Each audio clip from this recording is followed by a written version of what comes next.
This week's episode of Fireside is brought to you by Legends of Belize and Wonders Oddities Expo.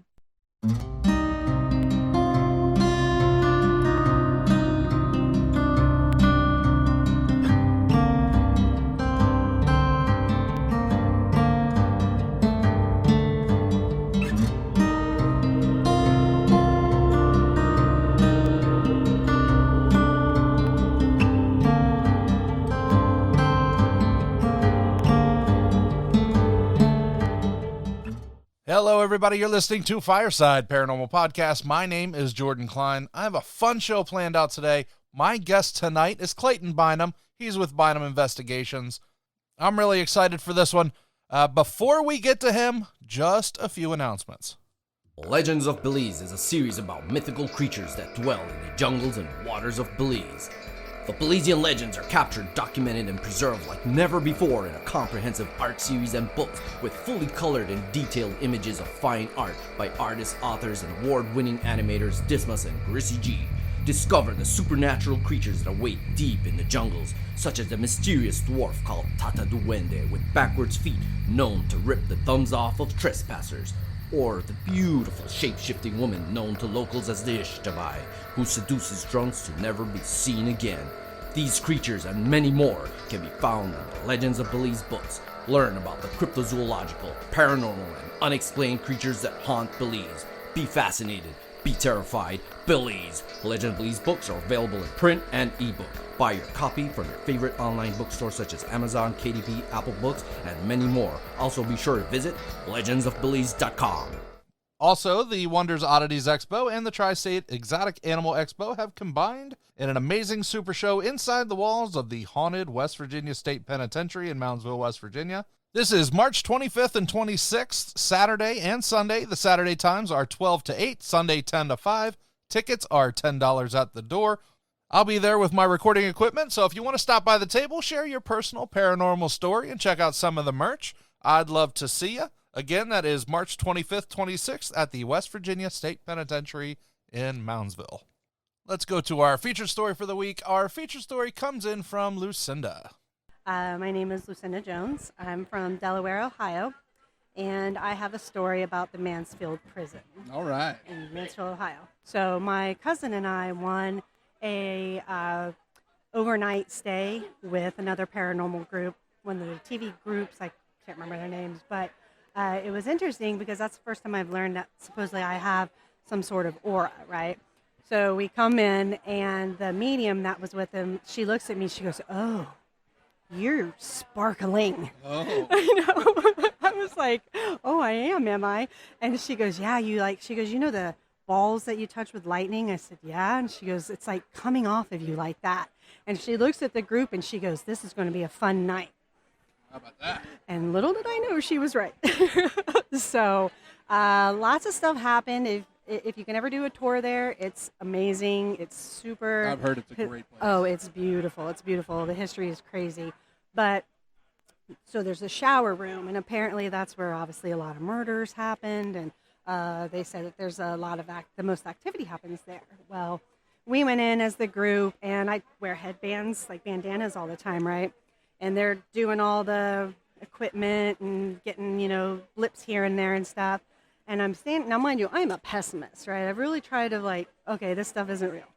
Well, next thing I know, the bandana lifts off the back of my head. Oh, no. Yeah, it was, and I thought it was my cousin playing a joke on me, so I kind of turn around, and she's across the shower room. And I was like, I think something just touched me. And she said, "Oh, wait, hold on, bring it here." And it was a spirit box, I think. Okay, Yeah. So she's like, "Okay, start talking to him," right? And I'm like, "Okay." So I sit and I start talking. And one thing I learned is don't ask repetitive questions, right? So I would say, "Hey, what's your favorite baseball team?" That's a good one. Yeah, or are you a Reds fan or a Yankees fan? Well, we started getting actual answers back, right? And the funny part of this is I was like, "Are you the one that touched me?" And it went, "Yes." Yeah, and I was like, "Holy shit," right? And I was like, "Oh, well, and they go, what's the name? And I can vaguely remember, I think it was Wyatt, or we'll say Wyatt. And they're like, oh, and I was like, do you think I'm pretty, Wyatt? And it goes, no. And I know people can't see me, but I like to think that I'm not, unattractive. But so I'm going through the rest of this haunting, feeling just like shaded by this, this entity. And then we get to the end, and I'm telling my story to the curator, right? And he goes, oh, yeah, that's Wyatt, right? I didn't even tell him his name yet. And I was like, yeah. He goes, yeah, it's probably a good thing he didn't like you. He liked bigger women of color. And I was like, I know. I was like, okay, I feel better now. Right. But there was that one. And then, and then there's the guy who burned himself in one of the cells, right? Okay. I didn't know that. And they let you walk along the scaffolding. And we were walking. I was like, oh, man, it's really hot. Does anybody feel hot in here? And again, the meeting, she's like, I told you guys. And I was like, what? And she goes, that's when they told the story of, I guess, a prisoner had backed himself into a corner and caught himself on fire. Yeah, so, and we think we ran into him later because we were in the church area and they were doing the spirit box again, and all of a sudden a voice kept saying, I'm sorry, Mom, I'm sorry. Oh, gosh. And this is where it gets a little depressing. I had lost my son to mental health issues 2 years beforehand, right? And I start talking, and he just kept going, I'm sorry, Mom. And I get goosebumps. And the medium that was with us, she goes, I think he feels your pain and is seeing you as Mom. Right? I know I got goosebumps too. All over. Yeah, but so, I mean, it's an amazing environment and an experience. And, if anybody can get out there to see it, I highly recommend it. So. That's awesome. Thank you so much. Yeah, thanks. All right. Thank you so much, Lucinda. And if you want your story to be one of our featured stories, make sure you send me an email, firesideparanormalpodcast@gmail.com. If it's dark, twisted, and mysterious, then I want to dissect every possible explanation as to why it is. I want to understand the dark psychology of the most dangerous serial killers, from the day they were born to the moment they snapped. I want to examine every cryptic conspiracy and even delve into the haunted paranormal. Join me, Ashley Lana, as I explore the obscure. This is Lullaby the Fear podcast. Sweet dreams are made of these.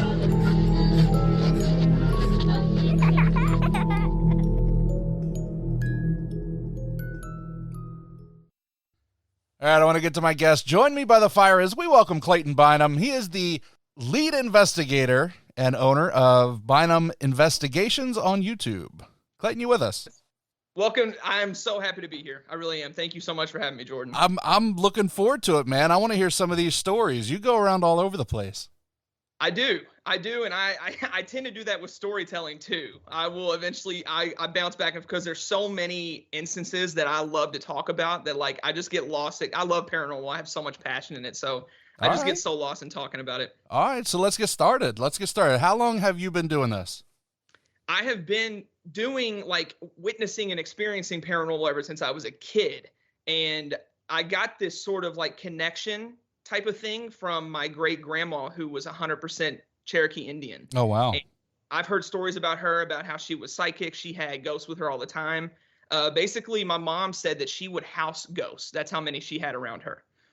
And then my mom pretty much got the thing passed down to her, and then it got passed down to me. And I've always had this connection. As a kid, I didn't know if it was real or if it was like an actual person, if it was fake. And then as I got more mature, I had the same experiences. I was like, oh my God, this is like a real thing. Like, this is insane. All right, so let me ask you, are you sensitive? Are you psychic? Do you see ghosts? Like, what is it for you? I see them. I have a very, like, obscure instance at Waverly Hills where, like, it really solidified that I can truly see them. And it shakes me to my core from how, like, nerve-wracking it was. But it has a whole story. And I can, like, feel an energy when I go into a place. So, like, when I go somewhere, I can tell if it's actually like an evil spirit, or I can tell if it's like welcoming, if it's like a man or a woman. And then I had these instances sometimes where I'll be in an investigation. I'll even be at home because I have attachments, and like I'll start hearing whispers and stuff in my ear that are so like overbearing that I kind of just like close my eyes and just sit there and cancel them out because Oh, it gets wow. overbearing sometimes. It's wild. It's really wild. Now, what was the experience that you had? So at Waverly, this was actually the very first location I would go to actually do my very first investigation. And before I went, I was in Florida, and my little brother went with my mom on like a 2-hour tour. And my brother told me that he came in contact with this lady spirit there. Like he saw her, he witnessed her, and it shook him like crazy. And then when I went a few months later, everybody was looking down a hallway this way. Like I'm sure you've seen Waverly, you know the layout of Waverly. The hallways are insanely long. And everybody was looking one way, and I looked the other way because I heard something. I looked down there, and I saw this lady in white, like twirling her dress down the hallway, and she kind of just vanished into the distance. And I called my brother, and I was like, dude, I don't know if this is the lady you saw, but she was white dressed, twirling around, like dancing, just frolicking around. And he like started crying on the phone. He was like, dude, that is the exact woman I saw. So did it look like a solid, like a person like you and me? Was it see-through? It was more misty? of the dress was more of the fully state thing you're seeing. Like when I see ghosts, I never really see like me and you right now, like your face, your nose and stuff. Okay, it's more of like sort of like a shadowy type thing, but her clothes were so distinct that like even the detail on her flow of the bottom of her dress, I could tell. Like I think about it all the time. It's one of my favorite moments in paranormal for me. That's really neat. Now, how often like does this happen? Like you said, you have attachments. Like, do you see this stuff in your house, in your room? At my house, it's more of they like to make themselves known by making noise or walking around. Okay. They really don't like to be seen, and they even come through in investigations. Like the ghosts at other locations will come in and say Clayten brought something with him and all this other. Like it's wild. We've gotten that through the SS method like multiple times. And at home, it's more of like at 2 or 3 in the morning. I'll hear walking outside my door, and I'll go check, and everybody's asleep for work and school. And I'm like, oh, well, they're up and about tonight. They're just wanting to be around tonight. Now, how big is your group? It is actually me, my older cousin, and then one of my best friends, Nick. And then we have another guy that actually is one of my really good friends, and he is one of our connections to a location that we go to all the time. And his name is AJ, and he's going to be joining us a lot more on YouTube. Awesome.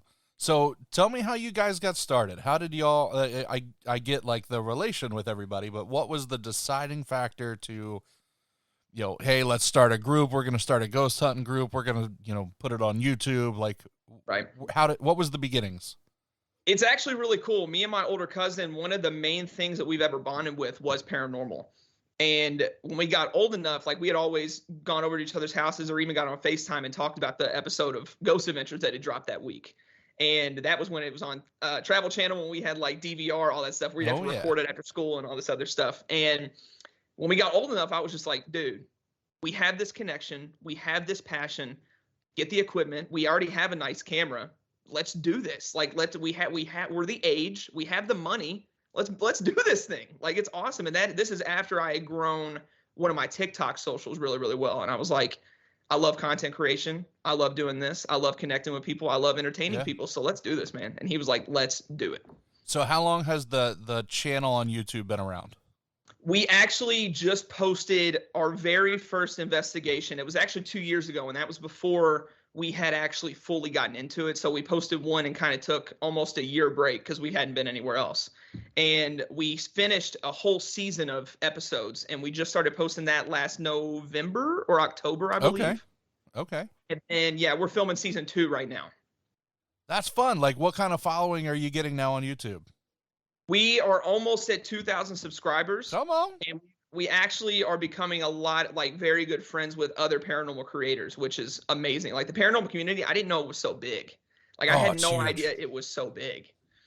It's huge. Just make sure you're aligning yourself with the right people, because there's some folks that are, and people get on me. I love the para-unity stuff. Like, we're all in it together. Yeah, we have different ideas, but, like, we're all the black sheep of the family together, and I really like that. But, man, there are some groups out there and some folks that are cutthroat, so make sure you line up with the right folks. Absolutely. Yeah, I appreciate that advice because I feel like that's pretty much any like area of like career, any Oh, for area of sure. like hobby. And like I know for a fact because I feel like the paranormal community is growing. Like the paranormal like experience and entertainment is growing like crazy. Oh, And it's just so easy to get groups and people that just I don't know, it's just somebody you don't want to include yourself with. so who are some of the groups you've been connecting with? Spirit Stalkers are one of them. We've actually become Good really good guys. friends with Jake and Noah. Me and Jake talk all the time. Wolf Paranormal, Okay. Exploring Revenant Paranormal. Well, Spirit, the first two groups you named, I've had on the show as well. So. Yep, I Yep. did see yeah, absolutely. They're awesome. They're awesome guys. Like we have this whole paranormal group chat on Twitter where there's like 26 different groups and we just talk all the time. It's Nice. great. Well, put me on there. Come on. I will. I will. We talk about a multitude of things. Like it's paranormal, then Star Wars, then video games, then movies and TV shows. We talked about Scream for like a week straight when Scream 6 was coming out. It's awesome. It's just a great bonding experience. That's fun. What are some of the other groups? Finding the Spectre. We have Blood Moon Paranormal on there, which are Zach and them are awesome people. I cannot wait. I've never met any of them in person, which is another amazing thing.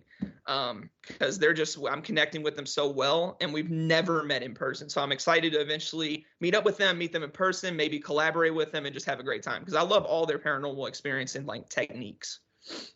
Yeah, that's great, man. That's really good. Those are all really good connections.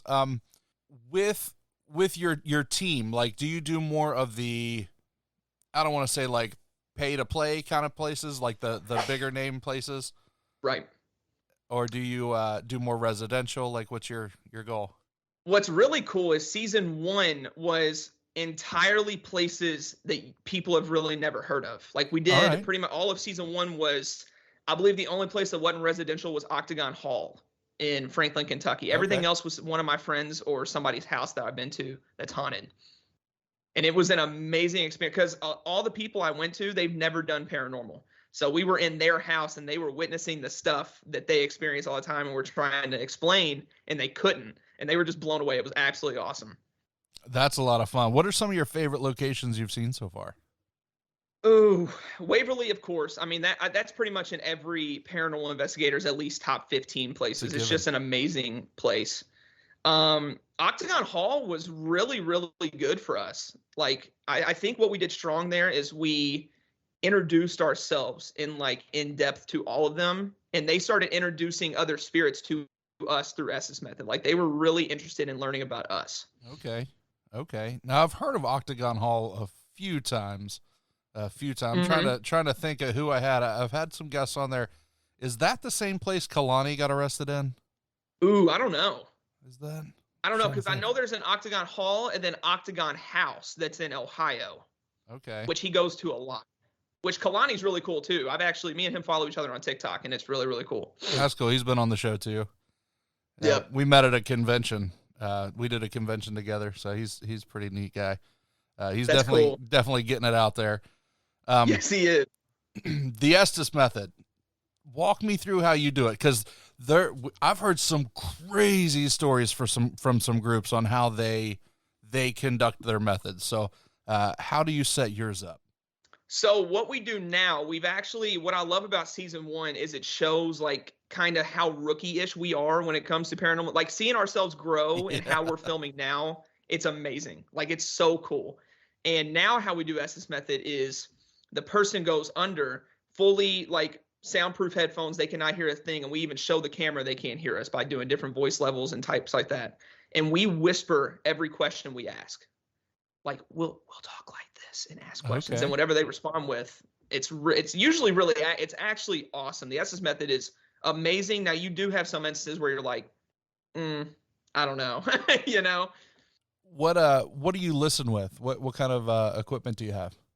SB7 Spirit Box, and then we tried Necrophonic for a while at the very beginning because we didn't have a Spirit Box, and we got some really cool responses with that. I don't really know how reliant that one is. That's the app, right? Yes, yeah. And apps are like, they're really not the right thing to use at all because they can be tampered with very easily. Well, somebody had to create it, so every noise it makes was programmed in. Right. That's exactly how I know look at it. I'm gonna get some hate mail for that statement, so No, you're good. Everybody has their own opinion, but like me personally, I don't really like using software other than like maybe an SLS camera, which are really, really cool as well too. But the SB7 is what we normally use for any SS method we do. Okay, so who does what in your group? Well, we actually kind of each do our own kind of thing while also coinciding with all of us doing the same thing. And in season 2, we're actually implementing a lot of different challenge type things to fully embrace ourselves in the paranormal. What kind of challenges? You piqued my interest there. What are you doing? Yes. So there's different challenges, and I'm trying to incorporate our audience into the investigation as much as possible. So they're fully engaged, even more than they already would be just watching what we're doing. And I have pretty much anybody that wants to send me on my social medias different challenges they would want us to do. And we kind of put them in a randomizer cycle app. And then the app chooses who does it. And then the app chooses what challenge we do.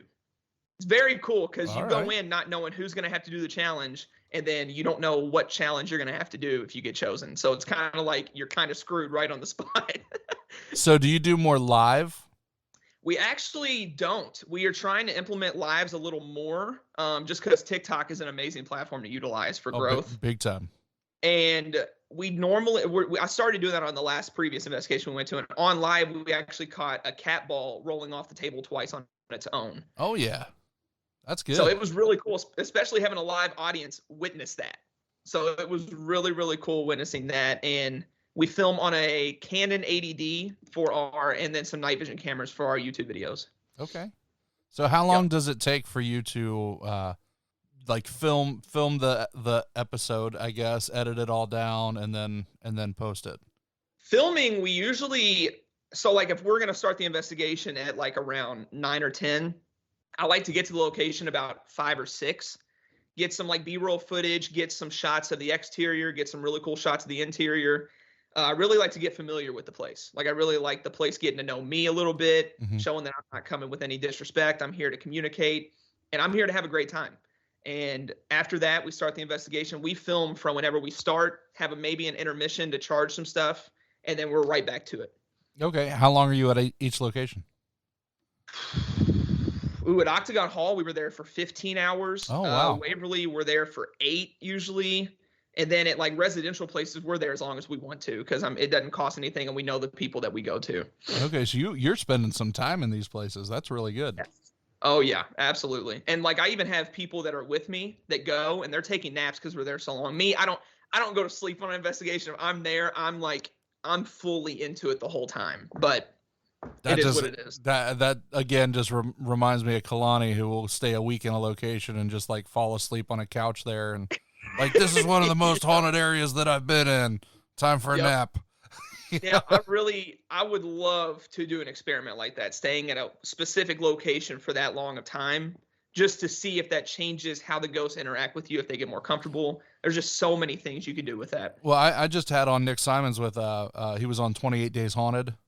Yes. Did you watch that? Where they spent literally 28 days in the location and how that changed, how the haunting changed throughout the entire process.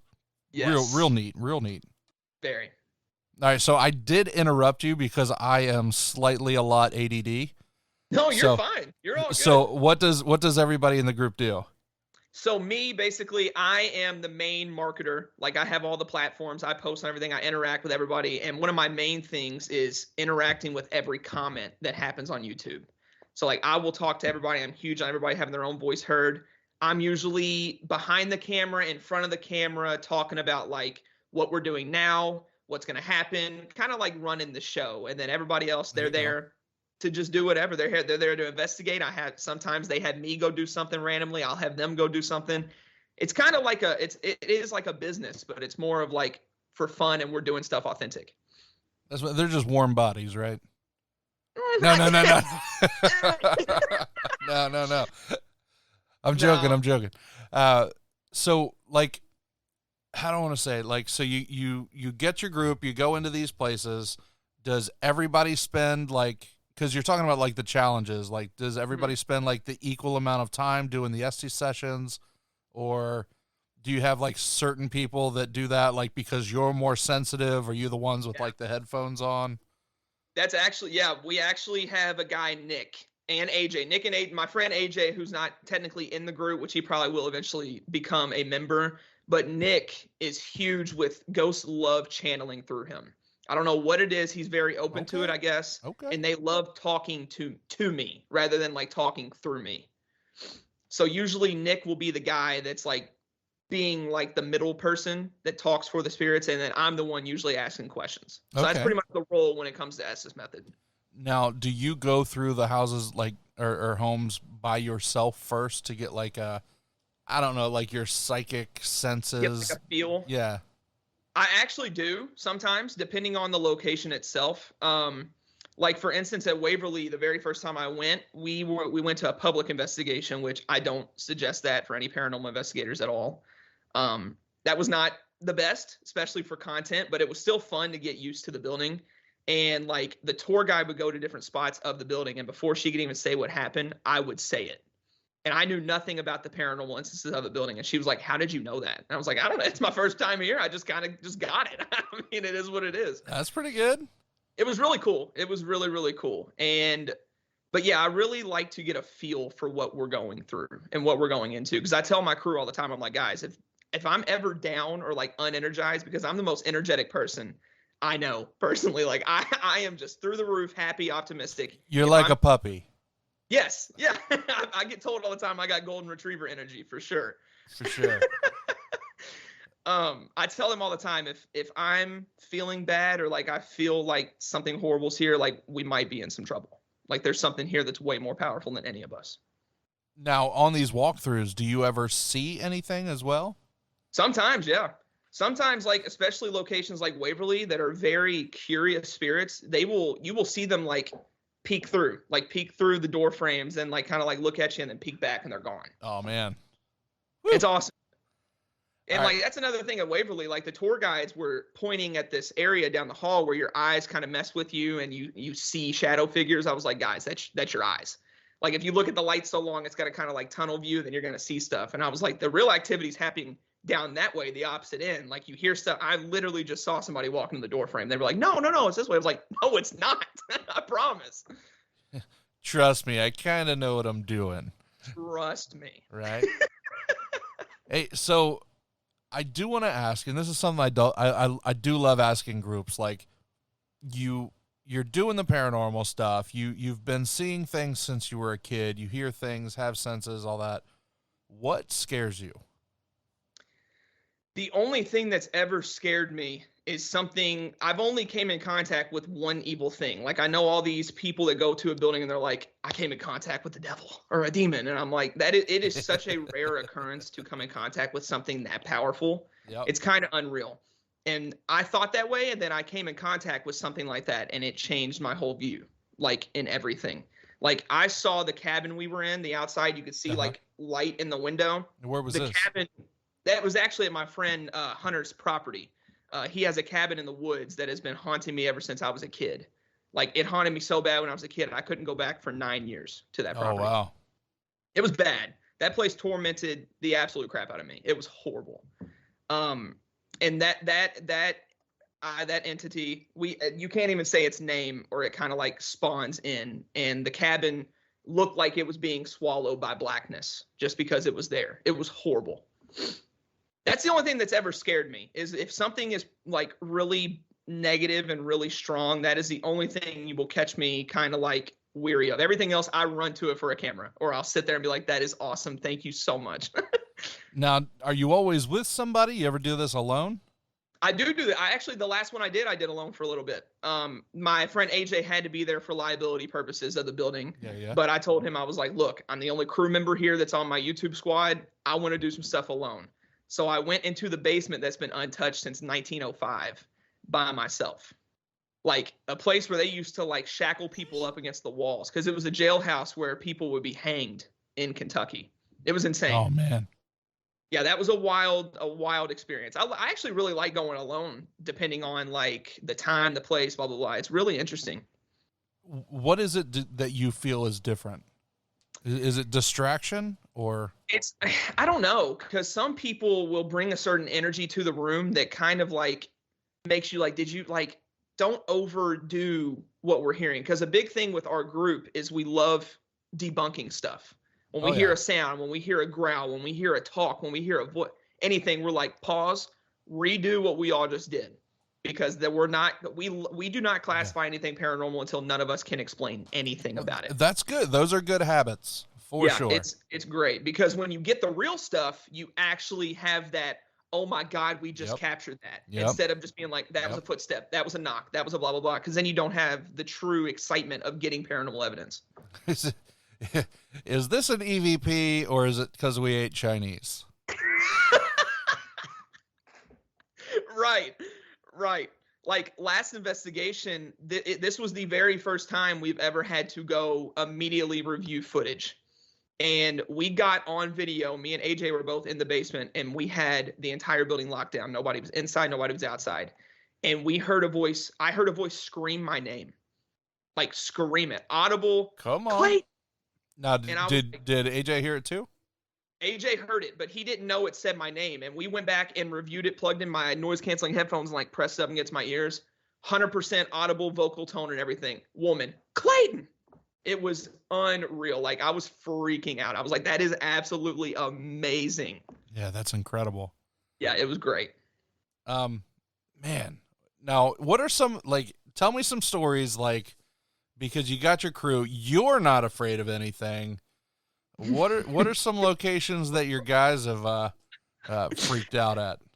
Oh, I have quite a few of this actually. At Octagon, I had about 9 other people with me, and it was one of my friend groups that is also into paranormal. My my friend Cody, he was there, and he gets petrified of anything paranormal. Like at our very first investigation, we heard one of the loudest bangs, and it was right next to him. And I've never in my life seen somebody run and scream as loud and as fast as he did. That's It awesome. was hilarious. And at Octagon, we were having this Estes method where it was me and him and somebody else that was under Estes method. Me and Cody were talking.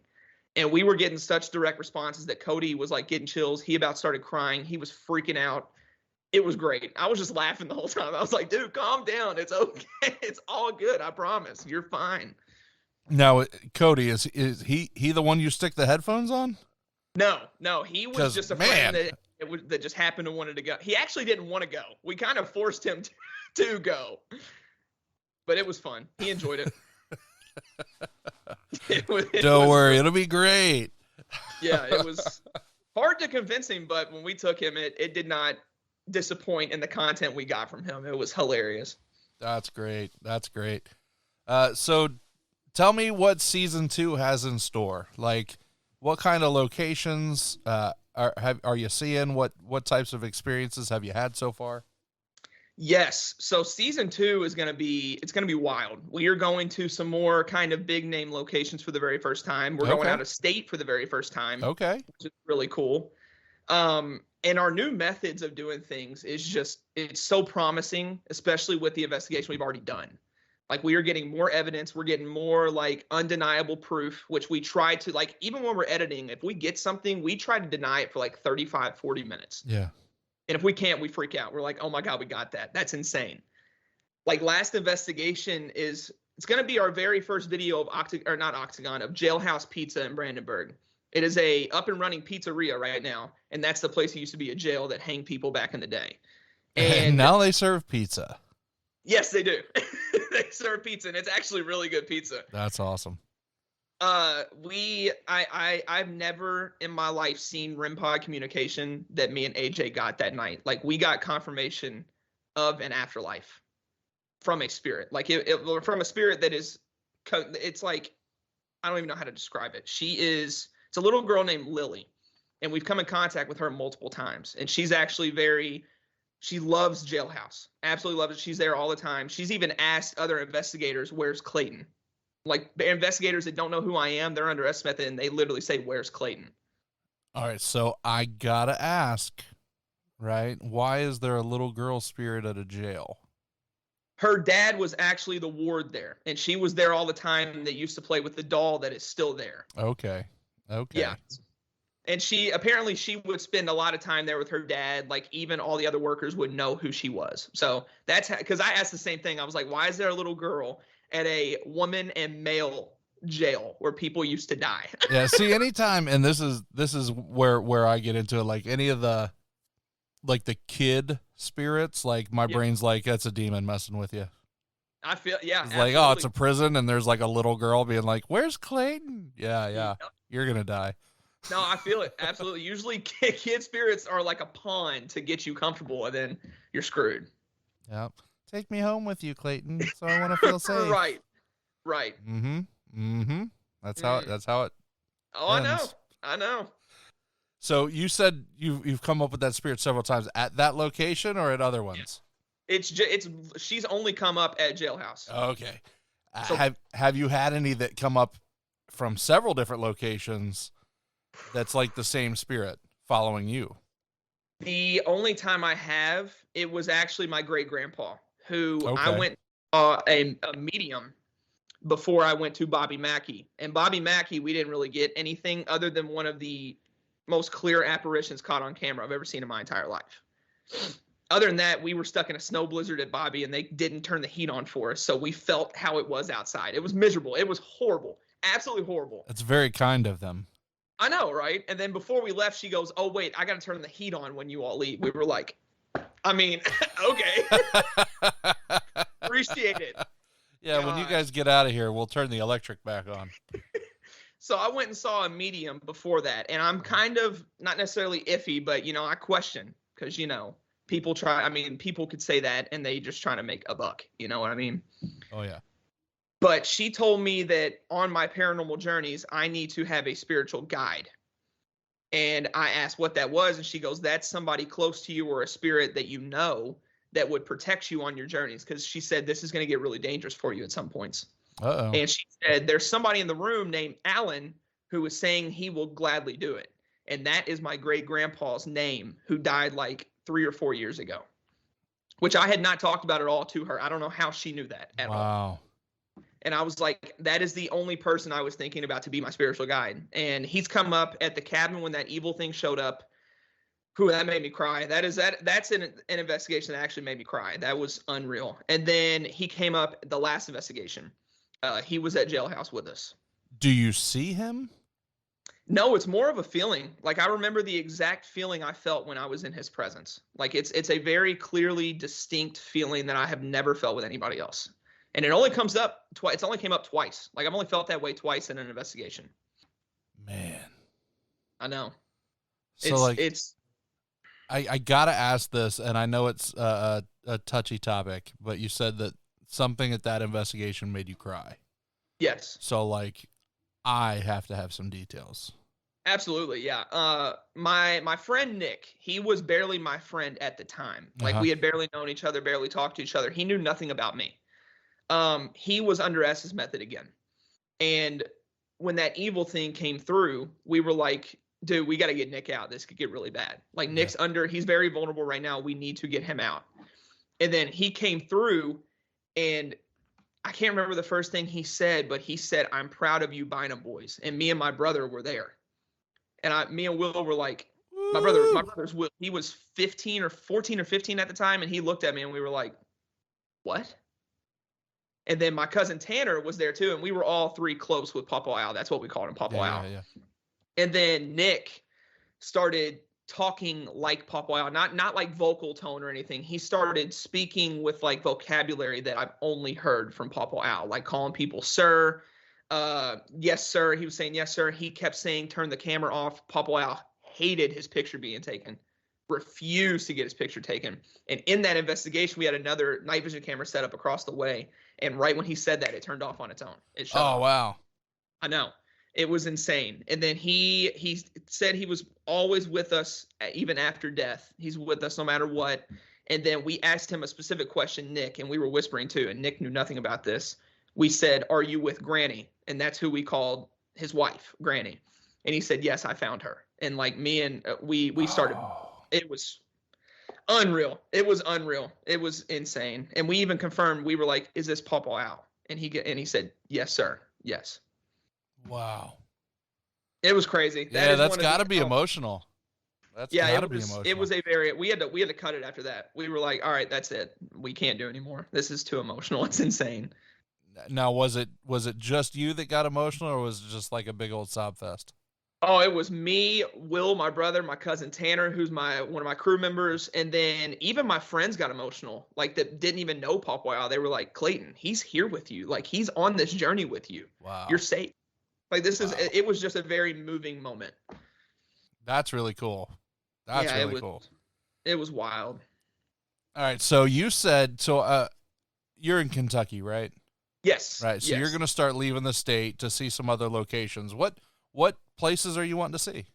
I definitely want to see Trans-Allegheny. 100%. Oh, definitely. That is huge. I definitely want to see the Ohio State Penitentiary. That's a big one. The Bell Mansion, Winchester House.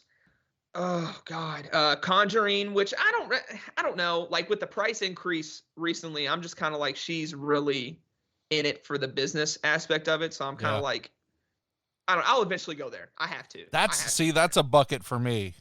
I have to. But yeah, I'm with you. I'm cheap. I am too. It was raised to like 1,500 or something like that for like a content creation fee, and I was like, Jesus, I can't do that yet. There's some places in Tennessee I really want to go to. There's also Eloise, something in Michigan. Eloise. One of my good friends on Twitter told me about it. She was like, dude, you got to come up here. Like, it's unreal. I think it's like a lunatic asylum type place. Okay.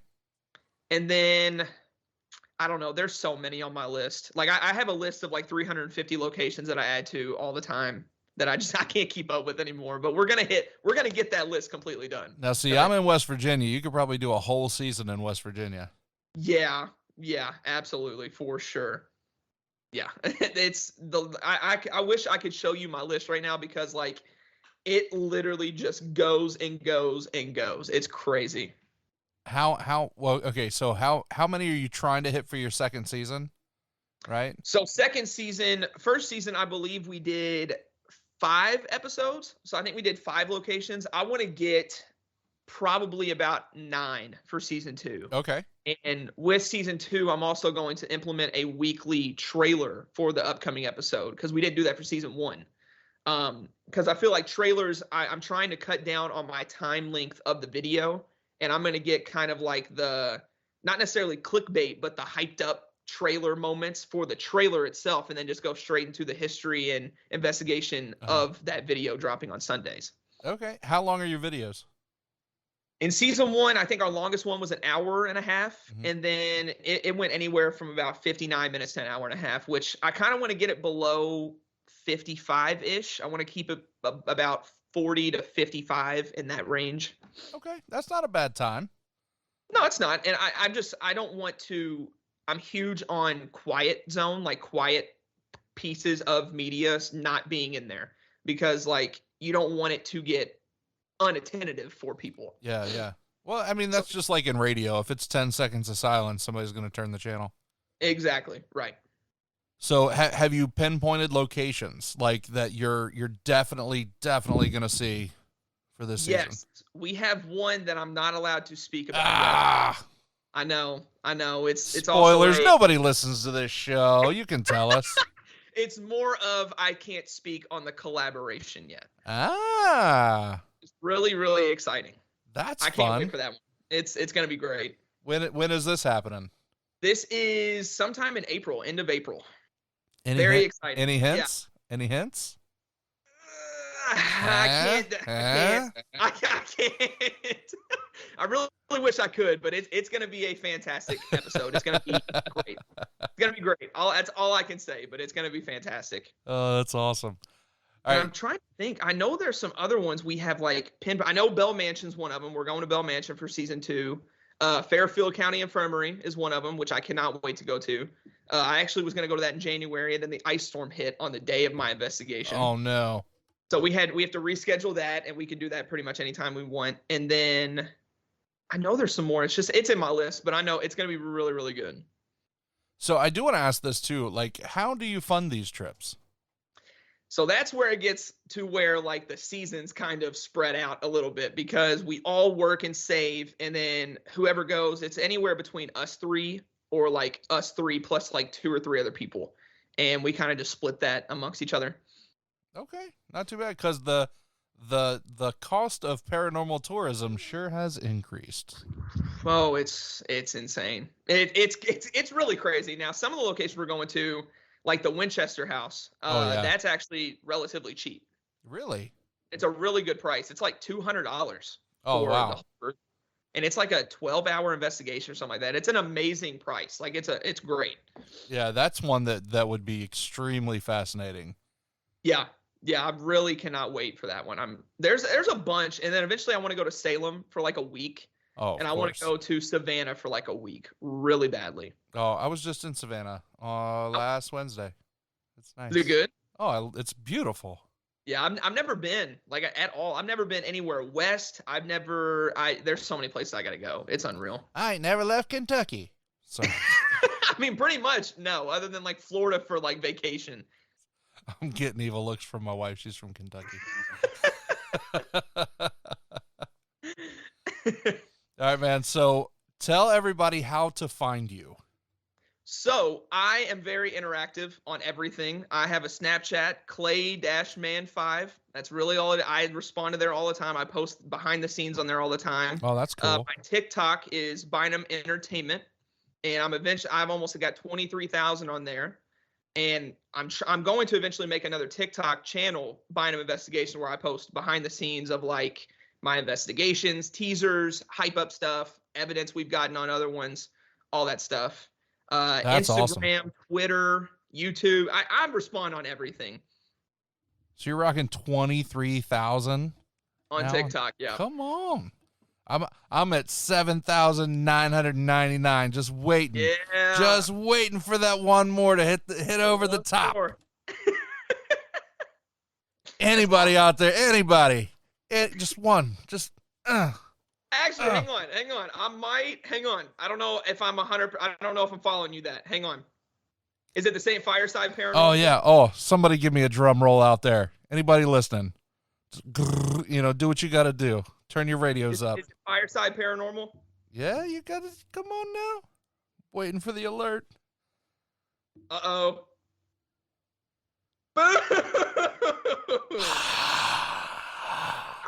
And the crowd goes wild. Oh no, I'm 7,999. Oh. Oh, social media. Oh, so anticlimactic. Oh, social media. What's going on? I don't know. I've lost some followers too. I don't get it. I don't know. We did a drum roll and everything, man. Oh, I know. See, and I even got your follow back. I got you back, bro. Gosh. All right, so what's your Twitter? What's your are you Instagram? My Twitter is Bynum Investigations on there as well. My Snapchat is Clay-Man5, and then the Instagram is Clayten Bynum. Clayten. I'm the only Clayton in the freaking history of mankind that has TEN instead of TON. You got to be different. Always. No, that's very cool. What is the YouTube? Did we do the YouTube? YouTube is Bynum Investigations. There you go. Bynum Investigations. Get on it. Subscribe. Give some support. Lots of fun. Lots of entertaining stuff. Real quick, what are some of the challenges? You didn't go into that. What are some of the challenges that you do? At Jailhouse, the pizzeria, my friend's going to kill me. He actually It's going to be a really short season, folks. Yes, it really is. Yeah. We're saving this for another time we go, but we have authentic, actually worn jail uniforms there. Okay. With the actual handcuffs that were used and the actual noose, everything. And hopefully it's not me, but if it is me, who cares? It'll still be so much fun. We're going to put them in the uniform, whoever it is, put them in handcuffs, lock them in one of the jail cells, and give them only a night vision camera that they cannot look through, so they have no light source, with all the equipment around them and around the room. And they got to stay up there for like 30 minutes. You know, for you, Clayton, you don't know this, right? But I'm a big chicken. Those listening have heard me tell stories. But I don't know if I do that. I can gladly say that I came up with that challenge, and this is the only time that I will not be implementing the random stuff other than the name because we don't have enough. Hit me up, anybody who's listening. Give me any sort of challenge that you want or that you would like to see because we got to get this fishbowl app going so we can just randomly do these all the time. That sounds fun. Now, Yeah. how do they let you know that? Where do you want that sent to you? Any of the socials, whichever one. If you prefer Twitter, Bynum Investigations. If you prefer Snapchat, Clay-Man5. If you prefer Instagram, Clayten Bynum. And if you prefer YouTube comments, do it. I'll respond. I'll see any of the notifications. Oh, dangerous. We're getting into dangerous grounds now. Very. Oh, that's fun. Hey, man, thank you so much for coming on the show. Thank you, Jordan. I appreciate it. It's been a blast. I can't wait to see where this goes for you. So definitely want to keep in contact, all right? For sure. Anytime, man. Awesome, man. You have a great night. You too. All right, bye. Bye. And with that, the fire is out. Thank you so much, Clayton. And thank all of you for listening. I really appreciate every single one of you. If you haven't connected with me online yet, on Facebook, Fireside Paranormal Hub, great group of folks, lots of fun activity. A lot of past guests are on there as well. So if you want to connect with any of the past guests, just hop on there, reach out. Twitter at Fireside Parapod, Parapod. Also on Instagram, TikTok, and Patreon. If you haven't joined Patreon, you are missing out. Patreon.com/Fireside Paranormal. Bonus audio, behind the scenes interviews, the interview only section of the show, merchandise, Discord server, so much more. Check it out, patreon.com/Fireside Paranormal. Make sure you check out the website, firesideparanormal.com, to get all your sweet, sweet, sweet Fireside merch. And that is all the time we have for this week. So until next week, everybody, don't be afraid, only believe.